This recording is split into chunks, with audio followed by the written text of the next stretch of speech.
तुम्ही जर आपल्या चॅनलवर नवीनच आला असाल तर चॅनलला सबस्क्राईब करून घ्या आणि शेजारील बेल आयकॉन प्रेस करा, म्हणजेच नवनवीन व्हिडिओची नोटिफिकेशन तुम्हाला त्वरित कळेल। ही घटना साधारण 4 वर्षापूर्वी माझ्यासोबत घडली होती। मला एक मुलगाही आहे। आई वडील गावाकडेच राहतात, त्यांना माझा मोठा भाऊ गावाकडेच सांभाळतो।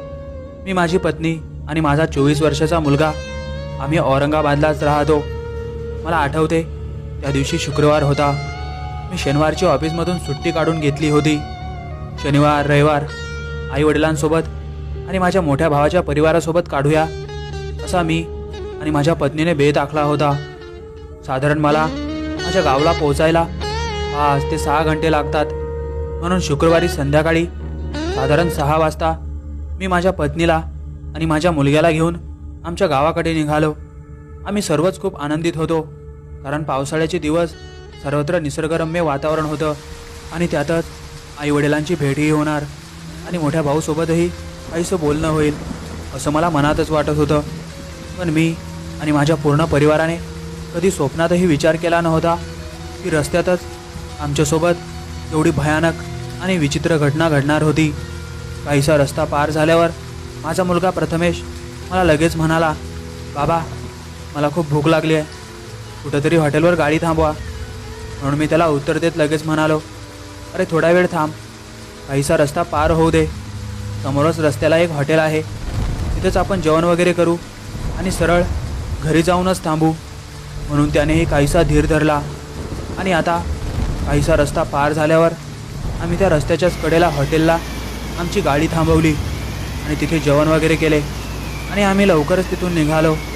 आता सर्वांचेच बऱ्यापैकी जेवण झाले होते। आता ड्रायव्हिंग करत असताना मला झोप येणार की काय असं मला वाटत होते, म्हणून मी आता काहीसा गाडीचा वेगही कमी केला आणि काही गाणी गुणगुणतच ड्रायव्हिंग करत होतो। पत्नी आणि माझा मुलगा चांगलेच गार झोपले होते, जणू त्या दोघांनाही जेवण करून सुस्ती चढली होती आणि आता काहीसा प्रवास पार केल्यावर मलाही जणू झोपच येत होती। म्हणून एखादा चहा वगैरे मिळाला तर बरं वाटेल, म्हणून रस्त्याच्याच आजूबाजूला एखादी चहाची टपरी दिसत आहे का मी बघू लागलो, पण लांब लांबपर्यंत फक्त अंधार आणि अंधारच दिसत होता। पण आता मला खूपच चहाची गरज होती, कारण मला आता चांगली झोप येत होती। मुलाकडे गाडी चालवायला दिली असती, पण त्यालाही व्यवस्थित ड्रायव्हिंगच येत नाही, उगाच काही वेगळंच एवढ्या रात्रीला करून बसायचा। म्हणून पूर्ण रस्ता पार होईपर्यंत मलाच ड्रायव्हिंग करायची होती आणि आता मला ज्या गोष्टीची नितांत गरज होती ते चहाची टपरी काही बॅटरीच्या मिनमिनत्या लाईटाच्या प्रकाशात मला समोरच रस्त्याच्या कडेला दिसली। आता मला काहीसा धीर आला होता, आता काहीशी झोपही कमी होईल आणि ड्रायव्हिंगही सुरळीत होईल। म्हणून मी आता त्या चहा टपरीच्या समोर माझी 4 व्हीलर थांबवली आणि गाडीतूनच त्या चहा टपरीवाल्याला एक चहा घेऊन ये असा इशारा केला आणि त्यालाही माझा इशारा लगेच कळाला आणि त्याने मला लगेच एक चहा बनवून माझ्या गाडीपर्यंत घेऊन आला। रिमझिम पाऊस चालू होता, काही पावसाचे थेंब गाडीच्या समोरील काचेवर पडत होते, म्हणून मी चहा पिता पिताच विचार केला, पाऊस जर चांगलाच येऊन पडला तर गावच्या ओढ्यावरून गाडी काढणं कठीणच होईल। म्हणून मी लगेच चहा पिला आणि त्या चहावाल्याला त्याचे पैसे दिले, तर तो चहावाला मला म्हणाला, हो साहेब जरा रस्त्याने व्यवस्थित जा, कालच तिथं एका माणसाला झपाटलंय, मुळीच कुठं गाडी थांबवू नका।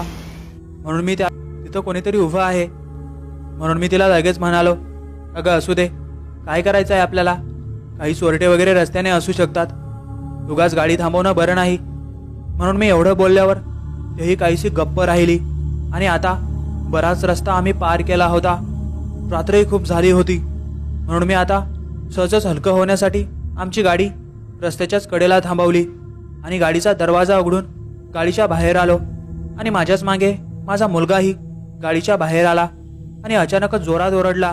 तो खूपच जोरात किंचाळला होता, म्हणून मी लगेच पळत त्याच्याकडे आलो। माझी पत्नीही लगेच गाडीच्या बाहेर आली आणि आम्ही दोघंही त्याला विचारू लागलो, अरे काय झालं तुला, का तू एवढा ओरडलास? पण तो जणू काहीही सांगण्याच्या अवस्थेत येत नव्हता। त्याने काहीतरी बघितले होते आणि तो काही लहान मुलगा नव्हता, साधारण 20 वर्ष वय होते तेव्हा त्याचे। तसा तो कशालाही घाबरणारा मुलगा नव्हता, पण आज त्याने काय बघितले होते काय माहीत, पूर्ण डोळेही पांढरे केले होते. माझी पत्नी तर खूपच घाबरून गेली होती. मी लगेच गाडीमध्ये असलेली पाणी बॉटल घेऊन आलो. त्याला पाणीही प्यायला दिले, पण तो तरीही काही प्रतिसाद देत नव्हता आणि थरथरत होता. आणि माझी पत्नी तर खूपच घाबरून रडतच त्याला म्हणत होती, अरे काय झालं बाळा, काहीतरी बोल. तो काहीही बोलत नव्हता, फक्त त्याचे डोळे पांढरे करून इकडे तिकडे फिरवत होता. मीही आता चांगलाच घाबरून गेलो होतो. आणि त्यातच काही पडलेला पाऊस आणि तो सुमसाम रस्ता खूपच भयानक वाटत होता. आणि आता हाती असलेल्या पाणी बॉटलमधलेही पूर्ण पाणी संपले होते. तरी माझा मुलगा काहीसा शुद्धीवर आला नव्हता. आणि आता अचानकच माझी पत्नीही घाबरली आणि घाबरतच मला म्हणाली, अरे महेश, इथून गाडी काढ लवकर, नाहीतर आपल्या तिघांचं काहीही खरं नाही. आणि आता ही पण अचानक अशी काय बोलते आहे? मला तर काहीच कळत नव्हते. अरे याला लवकर गाडीत घे आणि गाडी काढ लवकर इथून, माझी पत्नी मला पुन्हा एकदा घाबरतच म्हणाली. म्हणून आम्ही दोघांनीही त्याला आमच्या 4 व्हीलरमध्ये टाकले. मी लगेच गाडी चालू केली आणि ड्रायव्हिंग करू लागलो. आणि आता मला असे वाटत होते माझ्या पत्नीलाही काहीतरी दिसलंय. तेही गाडी चालू असताना मागे उलटून तिकडंच बघत होती. मी तिलाही खूपच विचारण्याचा प्रयत्न करत होतो, पण तेही मला काही सांगत नव्हती. तिचा श्वास घेण्याचा वेगही चांगलाच वाढला होता. या दोघांनाही काय दिसले मला तर काहीही कळत नव्हते. आणि माझा मुलगा तर बेशुद्ध पडला होता. अहो, गाडी लवकर हॉस्पिटलला घेऊन चला, माझी पत्नी मला सतत म्हणत होती. साधारण रात्रीचे 2 ते 3 वाजले असतील. मी भरधाव वेगातच आमची गाडी पळवू लागलो. आणि आता काहीसा रस्ता पार केल्यावर माझी पत्नीही काहीशी शांत झाली होती. आणि आता आम्ही गाडी घेऊन काही भरधाव वेगातच शहरात एका हॉस्पिटलला येऊन पोहोचलो. आणि लगेच माझ्या मुलग्याला हॉस्पिटलमध्ये भरती करण्यात आले. आणि डॉक्टर सांगत होते, तो जणू कशाला तरी खूपच घाबरला आहे, म्हणून तो बेशुद्ध पडला. तो लवकरच शुद्धीवर येईल. आणि आता साधारण सकाळी 7 वाजता तो शुद्धीवर आला. म्हणून मी माझ्या पत्नीला आणि माझ्या मुलग्याला त्या घडलेल्या प्रकाराबद्दल विचारले. तर माझी पत्नी मला सांगत होती, आपण जिथं गाडी थांबवली तिथंच रस्त्याच्या कडेला एक म्हातारं जोडपं उभं होतं. दोघांचाही काळाकुट्ट चेहरा आणि एखाद्या जंगली प्राण्याप्रमाणे त्यांचे डोळे चमकत होते. तो साधा प्रकार नव्हता आणि तोच प्रकार प्रथमेशनेही बघितला होता, म्हणून तो जागेवरच बेशुद्ध पडला होता. आणि मी तर खूपच घाबरून गेली होती, म्हणून मी तुम्हाला लवकरच गाडी काढायला सांगितली होती. आणि काही अंतरापर्यंत तर ते विचित्र जोडपं आपल्या गाडीच्याच मागे काही अंतरावर मला येताना दिसत होते. माझ्या पत्नीचं एवढं बोलणं ऐकून तर मला आश्चर्यच वाटले. आणि मला मनातच वाटले, तो चहा टपरीवाला जे सांगत होता ते जणू खरंच होतं. काही गोष्टींवर विश्वास ठेवला पाहिजे. आणि आम्ही तिथून आमच्या गावात पोहोचलो.